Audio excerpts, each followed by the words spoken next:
दोस्तों, भारत माता की जय, वंदे मातरम। मैं मुकेश विश्वकर्मा पंचाल आपके बीच हर रोज़ नए नए मुद्दे लेकर आता हूँ। आज भी आया हूँ। सबसे पहले विश्वासघात से बचे, ये अपना मूल मंत्र है, क्योंकि आजकल धोखाधड़ी बहुत होती रहती है। सबसे पहला मुद्दा है और बहुत अहम है, सबको सुनने जैसा है, और गुजरात और भारत देश के मतदारों कि इतिहास गवाह है, आज तक ऐसा नहीं हुआ जो आज हुआ है, कि पहले जो एग्ज़ाम लिए जाते थे उनके पेपर फूटने का काम तो होता रहता है, हुआ है।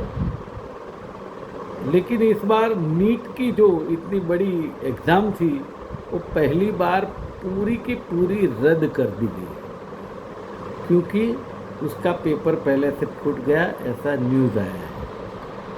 तो ये सबसे पहले तो गुनाह ये है कि पेपर फूटना, ये सरकार की नाकामी कहो, बेदरकारी कहो, कुछ भी कहो, लेकिन ये है और हुआ है। दूसरी बात ये है कि जब ये एग्ज़ाम रद्द होता है, तब जाके जिस तरह जो एग्ज़ाम में बैठने वाले जो विद्यार्थी है, स्टूडेंट है, उनके लिए एक मानसिकता बनाए रखने का सबसे बड़ा सवाल है। क्योंकि एक ही एग्ज़ाम दोबारा देने का वक्त आए तो समझ लो कि किस तरह पहले जैसी तैयारी की जाए और उसमें मेरा रिज़ल्ट क्या होगा। मैंने इतनी तैयारियां की थी। कई लोग ऐसे थे जिन्होंने यहाँ पर आकर अपना घर किराए पे लिया था, कहीं किसी के घर रह रहे थे और ये सब एग्ज़ाम दिया था। अब जाके दोबारा जब हुआ है तो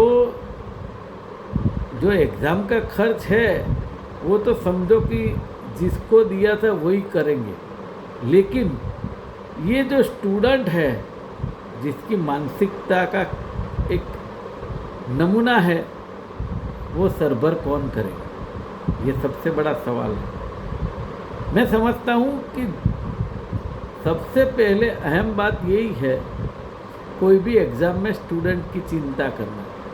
अब जैसे ये इंसिडेंस बना है, बहुत ही अहम बात है और इसके लिए कानून की जो प्रक्रिया है उसमें कुछ ना कुछ बदलाव जरूरी है, वरना ऐसे हादसे होते रहेंगे और स्टूडेंट जो है उनकी स्थिति से खेल होता रहेगा। दूसरी बात है,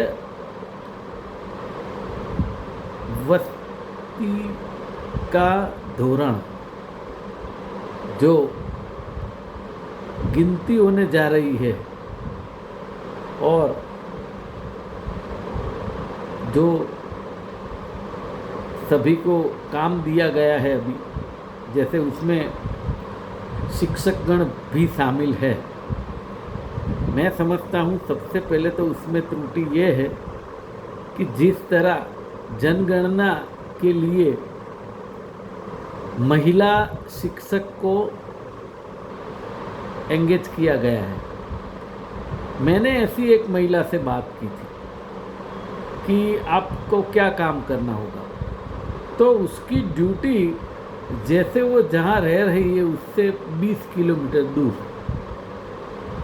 देखो, हर महिला के खुद के घर संभालने होते, बच्चे होते, पति होता है और वो जॉब भी करती है। तो मैं समझता हूँ कि ऐसी महिलाओं के लिए तो कम से कम उसके घर के नज़दीक का काम दिया जाए। काम तो एक ही है, जिस तरह शहर में हुआ था। तो ऐसी त्रुटि क्यों रह जाती है, महिलाओं के साथ ऐसा अन्याय क्यों किया जाता है, ये ध्यान रखा सरकार का जिम्मा है। वैसे तो सरकार महिलाओं के लिए बहुत बात करती है, लेकिन इसमें ध्यान जाति जनगणना में क्यों नहीं किया गया, वो एक सबसे बड़ा सवाल है। 1 तारीख से लेकर 30 जून प्रथम साल 2027, 9 से 28 फरवरी का दूसरा तबक्का है। 17 मई से ये गिनती शुरू होगी। घर की जैसे कैसे होगा ये, तो 34 सवाल किए जाएंगे हर जगह जाके। उसमें घर भी आ जाता है, कई चीज़ें आ जाती है, और सभी घर की पूरी जो यादी मकान मुख्यत्वे उनका जो होता है, मकान का जो नंबर होता है वो है, और दीवार कैसी है, शौचालय कैसा है, गंदे पानी का निकाल कैसे होता है, और किचन है कि नहीं है, एलपीजी पीएनजी कितने हैं, स्मार्टफोन कितने हैं, कंप्यूटर कितने हैं, लैपटॉप कितना है, मोटरसाइकिल कितना है, कार कितनी है।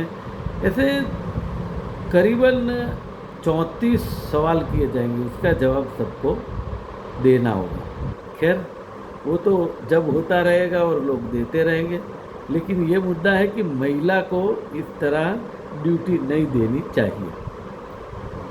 सुप्रीम कोर्ट के निर्देश के बाद नई गाइडलाइन आई है। अहमदाबाद में 4 प्रकार के कूड़े कचरे अलग करके देना पड़ेगा, नहीं तो क्राइम माना जाएगा। अब देखिए, घर में जो कूड़ा कचरा होता है वो कभी अलग करने के लिए घर के लोग तैयार नहीं होते हैं। जैसे कि सूखा कूड़ा कचरा होता है, गीला भी होता है, इलेक्ट्रॉनिक का वेस्ट होता है, ये अलग करके देना एक पता नहीं क्या होता है। लेकिन मैं समझता हूँ कि होटल रेस्टोरेंट और शॉपिंग मॉल वगैरह के लिए ये सही बात है, लेकिन घर के लिए शायद थोड़ा प्रॉब्लम हो सकता है। ये एक देखने को आया है। तीसरी बात है, पोरबंदर के हत्या के जो आरोपी है, आजीवन कारावास की सज़ा दी गई थी। वो साबरमती जेल में बंद थे। उनके मेन गेट से जेलर की, पुलिस की नज़र छिपाकर वो भागने में कामयाब हो गया। साल 2023 के केस में आजीवन कैद की सज़ा सुनाई गई थी। राजकोट जेल से सारवार के लिए अहमदाबाद जेल में 6 महीने पहले उनको लाया गया था। आप बखूबी समझते हो ऐसा कैसे हुआ और क्यों हुआ। सहारा देने वाले फूफा बोलते हैं, उनकी हत्या करके 5 लाख की लूट की गई। मैं ना कहता हूँ रोज कानून व्यवस्था पर सबसे बड़ा सवाल है, खास करके गुजरात में। पहले अपने यूपी बिहार की बात करते थे, लेकिन आज गुजरात में क्राइम का रेशियो बहुत बढ़ता जा रहा है। लोगों को डर नहीं है कानून का, यही सबसे बड़ा माइनस पॉइंट है सरकार का।